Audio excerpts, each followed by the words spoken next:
ଯୀଶୁଙ୍କର ପ୍ରକୃତ ଶିଷ୍ୟ କିଏ?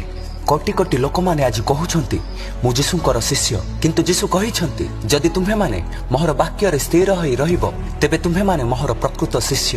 ଯୀଶୁଙ୍କ ସତ୍ୟ ଶିଷ୍ୟ ହେବାର ଅର୍ଥ କେବଳ ଧାର୍ମିକ ଅନୁଷ୍ଠାନ କରିବା ନୁହେଁ, ବରଂ ତାଙ୍କ ଶିକ୍ଷାକୁ ଦୈନନ୍ଦିନ ଜୀବନରେ ଅନୁସରଣ କରିବା। ଏହି 5ଟି ଲକ୍ଷଣ ଦେଖିଲେ ଆପଣ ଜାଣିପାରିବେ ଯେ ଯୀଶୁଙ୍କର ସତ୍ୟ ଶିଷ୍ୟ କିଏ।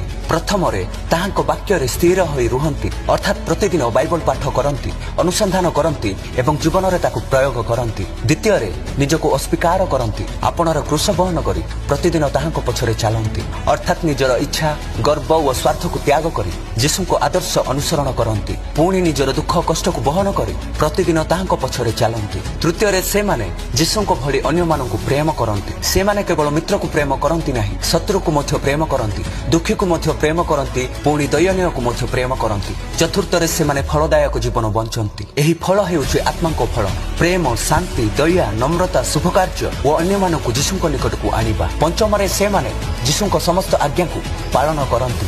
ସେମାନେ କେବଳ ଶୁଣନ୍ତି ନାହିଁ, ବରଂ ଯୀଶୁଙ୍କ ସମସ୍ତ ଆଜ୍ଞାକୁ ଅନୁସରଣ କରନ୍ତି ଏବଂ ଅନ୍ୟମାନଙ୍କୁ ଶିଖାନ୍ତି। ଏହି 5ଟି ଲକ୍ଷଣ ଯାହା ପାଖରେ ଥାଏ ସେ ହେଉଛନ୍ତି ଯୀଶୁଙ୍କର ପ୍ରକୃତ ଶିଷ୍ୟ। କଣ ଆପଣ ମଧ୍ୟ ଯୀଶୁଙ୍କର ଅନୁସରଣ କରୁଅଛନ୍ତି କି? କମେଣ୍ଟ କରନ୍ତୁ।